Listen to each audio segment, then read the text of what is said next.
Pride weekend approaches. One same-sex couple at the San Francisco Zoo is setting a parenting example that would make anyone proud. KPIX5's John Ramos has the story of Eduardo and Rio. Concerns about same-sex unions often focus on the question of whether it's natural or not. So it makes sense to pay attention to what actually happens in nature.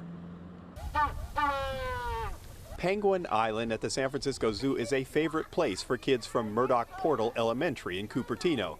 Not just because they're the school mascot, but because of how funny they look. They look like human babies. Yeah, but human babies covered in black and white. This is one of the most successful breeding programs of Magellanic penguins in the world. But no one here is better at raising chicks than Eduardo and Rio, an all-male couple who paired up about 3 years ago and have become the superstars of foster parenting. Anytime we have an egg that's really valuable for the species survival plan, we automatically put it with our fosters, our same-sex couple, because they're fantastic parents. Rio is the calm, unflappable one. Eduardo, not so much.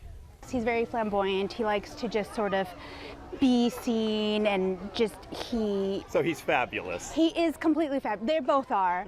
Penguin specialist Eva Solano says not every breeding pair does a good job parenting, and not all couples get along. But Rio and Eduardo have become an amazing team, building the best nests in the colony and carefully tending to their borrowed egg and later providing care and food for their adopted chicks. To the humans here, the pair has been a surprising source of inspiration. See, here's the thing. This is what we can learn from nature, is no one's sitting there putting parameters on this. They just do what they do. No one's judging. This whole colony gets along. No one's treated any differently. So they don't really put titles on things like we tend to do.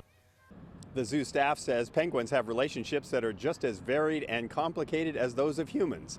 The only difference is they're willing to live and let live. At the San Francisco Zoo, John Ramos, KPIX5. Eduardo and Rio have now raised 4 chicks in the past 3 years.